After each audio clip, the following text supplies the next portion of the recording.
Jangan lupa subscribe di YouTube channel Metro TV News dan juga nyalakan notifikasinya.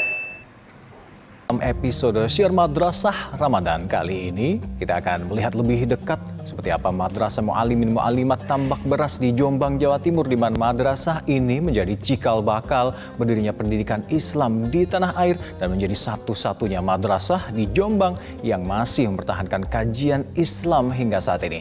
Dan tak ayal, kabupaten yang dijuluki kota santri ini banyak bermunculan ratusan pondok pesantren dan juga ribuan madrasah dalam catatan sejarah. Tepat pada tahun 1953, di wilayah yang terletak 3 km dari jantung kota Jombang ini berdiri sebuah madrasah yang bernama Mu'alimin Mu'alimat 6 tahun.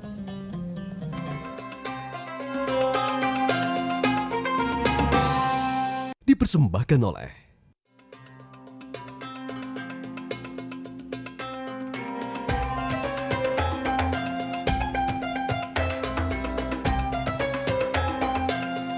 Dalam episode Syiar Madrasah Ramadan kali ini, kita akan melihat lebih dekat Madrasah Mu'alimin Mu'alimat Tambak Berasi di Jombang. Madrasah ini menjadi cikal bakal berdirinya pendidikan Islam di Indonesia dan menjadi satu-satunya madrasah di Jombang yang masih mempertahankan kajian Islam hingga sekarang. Tak ayal, kabupaten yang dijuluki kota santri ini banyak bermunculan ratusan pondok pesantren dan ribuan madrasah. Dalam catatan sejarah, tepat pada tahun 1953, di wilayah yang terletak 3 km dari jantung kota Jombang ini, berdiri sebuah madrasah yang bernama Mu'alimin Mu'alimat 6 tahun. Madrasah yang didirikan Kiai Haji Abdul Fattah Hashim ini kini masih bertahan dan terus berkembang pesat. Sesuai namanya, madrasah ini memiliki jenjang pendidikan 6 tahun, tak seperti madrasah lain, baik madrasah sanawiyah maupun madrasah aliyah, pada umumnya yang masing-masing ditempuh 3 tahun. Para siswa yang hendak naik kelas, seluruhnya wajib hafal kitab Alfiyah Ibnu Malik. Madrasah ini didirikan sebagai kelanjutan dari madrasah Ibtidaiyah Pondok Pesantren Bahrul Tambak Beras Jombang, di mana madrasah ini adalah menekankan pada pendidikan pesantren atau kurikulum pesantren yang muatan kurikulumnya adalah pelajaran agama itu sekitar 80%, kemudian pelajaran umumnya adalah 20%. Dan madrasah ini selalu yang menjadi kepala madrasah adalah para kiai atau masyayikh, sedangkan wakil-wakilnya bisa dipilih dari tenaga-tenaga pendidik, alumni dari madrasah sini yang mempunyai kualifikasi di bidang pendidikan keagamaan yang akan membantu terhadap proses pembelajaran di madrasah Mu'alimin Mu'alimat ini. Saat ini, Madrasah Mu'alimin Mu'alimat mendidik setidaknya 900-an siswa, di mana lulusan madrasah ini banyak lahir tokoh-tokoh bangsa seperti mantan Presiden keempat Republik Indonesia Kiai Haji Abdurrahman Wahid alias Gus Dur, dan yang terakhir yakni Menteri Tenaga Kerja Ida Fauziah. Di tengah zaman modern, madrasah ini kini tetap masih menjadi percontohan dari madrasah-madrasah lain.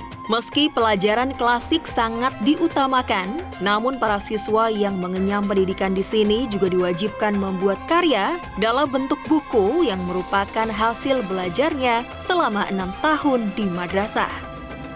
Di lingkungan madrasah ini budaya-budaya pesantren masih lekat. Salah satu contoh, ketika berangkat kemudian siswa berpapasan dengan guru, mereka pasti akan menunduk dan memberi salam kepada guru.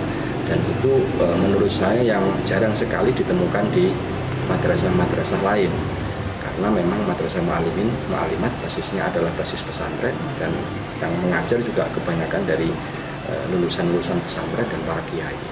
Sehingga budaya semacam itu jarang sekali saya temukan di madrasah-madrasah yang lain.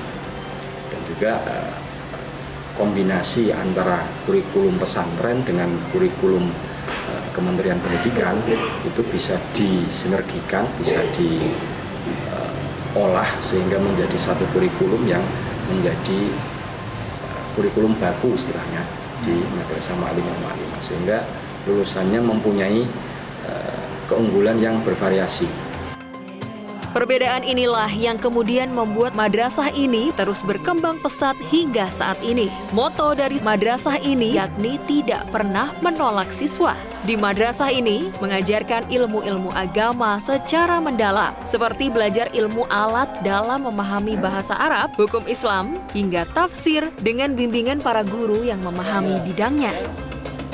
Saya menyukai pelajaran hadis karena di dalam hadis tersebut banyak mengandung cerita-cerita kenabian dan terutama Nabi Muhammad, dan di dalam hadis juga terdapat hukum-hukum, terdapat ketetapan Rasul, terdapat fiqhul hadis lah, banyak di situ.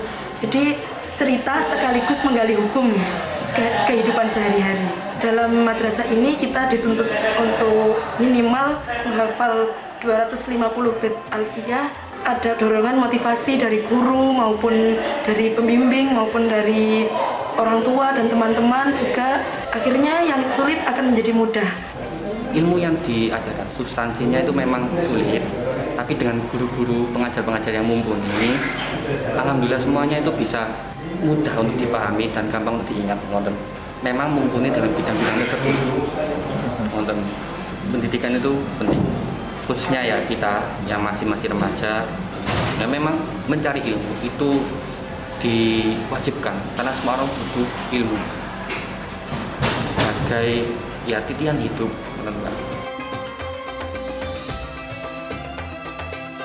Kita untuk berkiprah di masyarakat, kalau kita hanya mengetahui dari aspek cerdas secara intelektual, itu tidak akan ada gunanya jika kita tidak imbang dengan cerdas secara spiritual.